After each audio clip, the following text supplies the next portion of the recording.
नमस्कार. मालेगाव सारख्या शहरामध्ये तिथल्या उपमहापौरांनी टिपू सुलतानचा फोटो आपल्या दालनात लावला. खरं तर मला असं वाटतं की मालेगाव अत्यंत संवेदनशील परिसर आहे आणि अशा ठिकाणी टिपू सुलतानचा फोटो आपल्या दालनात लावून नेमकं त्या उपमहापौरांना काय सिद्ध करायचं आहे? अशाने काय होईल? या टिपू सुलतानने हिंदू समाजावरती अनन्य अत्याचार केला, हिंदूंच्या मंदिरांवरती त्याने हमले केले, हिंदूंच्या धर्मांतरणाकरता आतोनात प्रयत्न ज्याने केले, अशा हिंदू द्वेष्टी, हिंदू धर्माविषयी आकस असणाऱ्या टिपू सुलतानचा फोटो लावून त्या इस्लामी पार्टीला नेमकं काय सिद्ध करायचं आहे?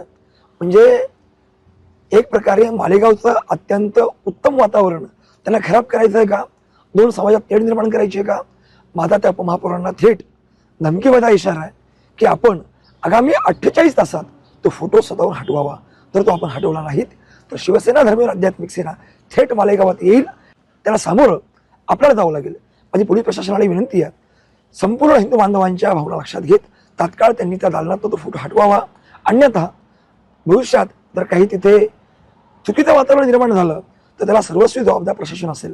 कारण की अनेकांनी निवेदनं देऊन जर प्रशासनाची दखल घेत नसेल तर मग मात्र आम्ही बोलण्यापेक्षा थेट कृती करून दाखवू आणि आम्ही केलेली कृती ही मालेगाव सारख्या शहरामध्ये प्रचंड जड जाईल. आम्हाला कुठलीही भांडणं नको आहेत, कुठलेही वाद नको आहेत. हिंदू मुस्लिम समाज हा एकीने वावरत असताना या उपमहापौरांनी मुद्दामून दोन समाजात तेढ निर्माण व्हावी म्हणून हे पाऊल उचललं आहे. या दालनामध्ये छत्रपती शिवाजी महाराजांचा फोटो अपेक्षित आहे. या दालनामध्ये डॉक्टर बाबासाहेबांचा फोटो अपेक्षित आहे. हे जे काही सध्या संपूर्ण लोकशाही चालते ती बाबासाहेबांच्या संविधानावरची चालते. ही लोकशाही चालते ती शिवाजी महाराजांच्या नीतीने चालते. त्यामुळे अशा परिस्थितीमध्ये मालेगाव सारख्या ठिकाणी महाराष्ट्र राज्यात टिपू सुलतानचा फोटो आम्ही कदापि सहन करणार नाही.